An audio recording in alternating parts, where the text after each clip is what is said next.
আসসালামু আলাইকুম। Cervical 5, cervical 6, cervical 7, cervical 8, thoracic 1 নার্ভের জন্য 5টি ডট দিয়ে নেব।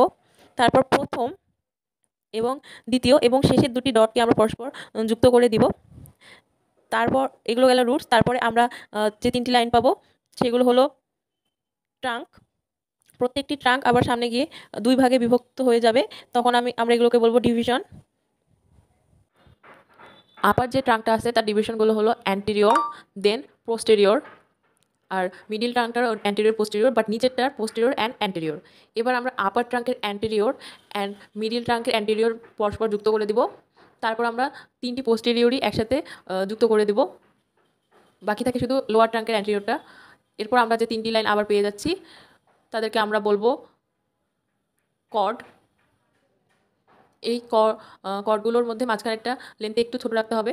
এই কর্ডগুলো আবার একটু সামনে গিয়ে 2 ভাগে বিভক্ত হবে। এগুলোকে বলা হবে ব্রাঞ্চ। ওপরের কর্ডের ভেতরের দিকের লাইনের সাথে নিচের কর্ডের ভেতরের দিকের লাইনটি আমরা যুক্ত করে দিব। এরপর আমি লং থোরাসিক নার্ভ ড্র করার জন্য একদম C5 থেকে শুরু করে T1 পর্যন্ত একটি লম্বা স্ট্রেট লাইন ড্র করে নেব। যেহেতু এটা C6 এবং 7 থেকেও অরিজিনেট করে, তাই স্ট্রেট লাইনটি C6 এবং 7 এর সাথেও কানেক্ট করে দিব। তারপর পুরো ড্রয়িংটি পেন্সিল দিয়ে সুন্দরভাবে বর্ডার মার্ক করে নিব। এরপর আমি ব্রাঞ্চগুলোর নামকরণ সহজের জন্য একটি শর্টকাট মেমোরিক MARMU মার-মু ব্রাঞ্চগুলোর পাশে লিখে রাখছি। এর সাহায্যে কীভাবে নামকরণ সহজে হয় সেটা আমি পরে আরও বিস্তারিত বলছি।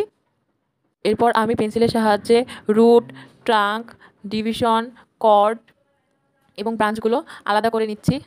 Root, trunk, division, cord, branch, এই সিকোয়েন্সটি মনে নাও থাকতে পারে, তাই আমি এটি মনে রাখার জন্য একটি চিরচেনা মেমোরিক্স দিচ্ছি। রিমেম্বার টু ড্রিঙ্ক কোল্ড বিয়ার। এবার শুধু আপার কর্ড থেকে একটি ব্রাঞ্চ এবং মিডিল এবং পোস্টেরিয়র কর্ড থেকে 3টি করে ব্রাঞ্চ আমরা এঁকে নেব। পোস্টেরিয়র কর্ডে 3টি ব্রাঞ্চ আমরা 3M দিয়ে মনে রাখতে পারি, তাই 3টি M লিখে রাখবো।